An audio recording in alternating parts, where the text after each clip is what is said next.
course, is still the same Brits out message delivered today through their culture war on unionism.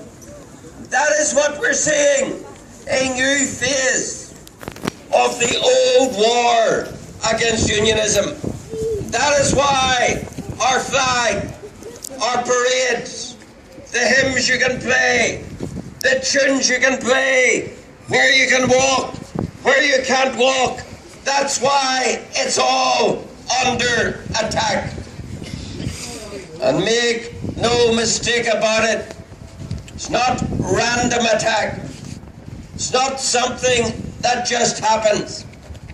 It happens because it's necessary as part of delivering the political regime under which we live.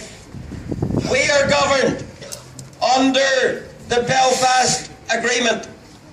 The Belfast Agreement has one objective and one objective only, ultimately to deliver us into United Ireland.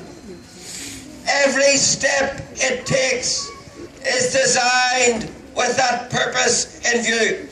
That's why we have its all-Ireland bodies to coordinate, to fuse, to gel together the social life, the economy, the health, the education of the people of this province, not with the rest of the United Kingdom, but with the rest of the island of Ireland. That is why it delivers its terrorist and government formula of the joint First Ministers to rule over us.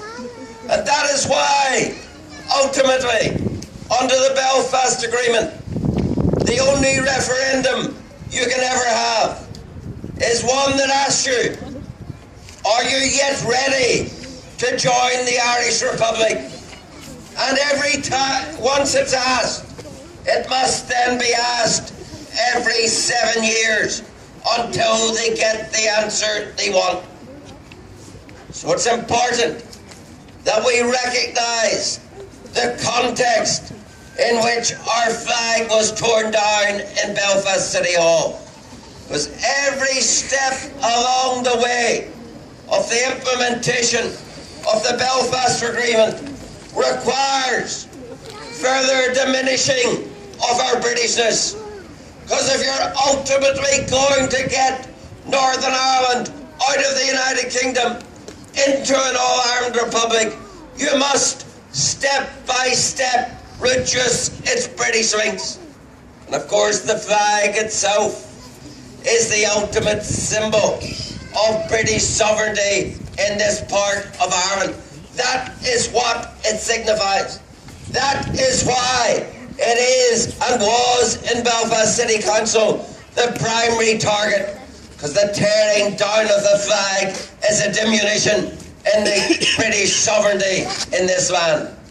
And that is why I am glad that there's so many people.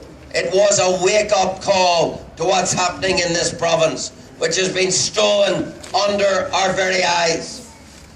But in that wake-up, we do need to recognise how and why it's happening.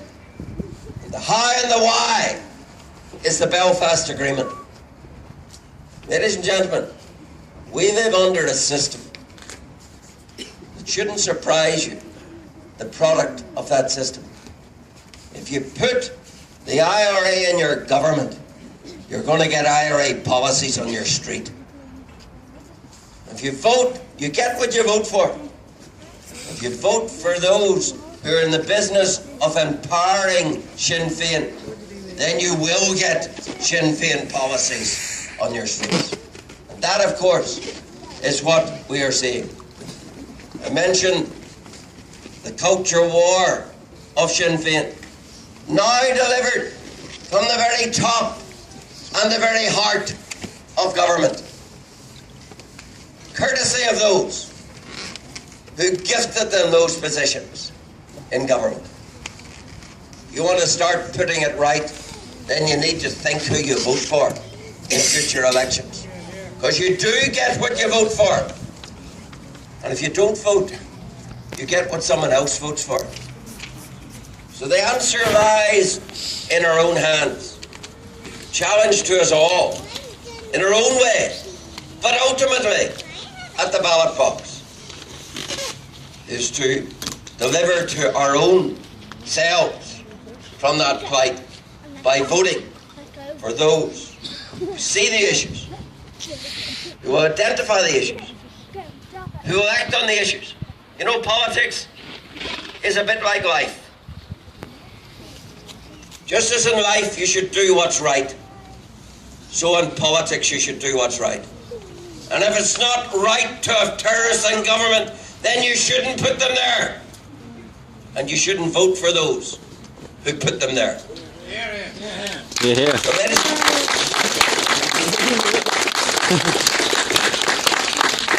ladies and gentlemen, mention's been made of the Mays petition.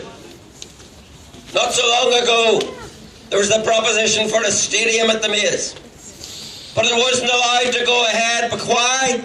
Because it was on the same site as the prison buildings where the IRA conducted their hunger strike. It was said, however it was spun, however it was dressed up, it would become a shrine to terrorists. And so it would. Today, we're now going to have a peace and reconciliation centre on the very same site. Now let me be very clear.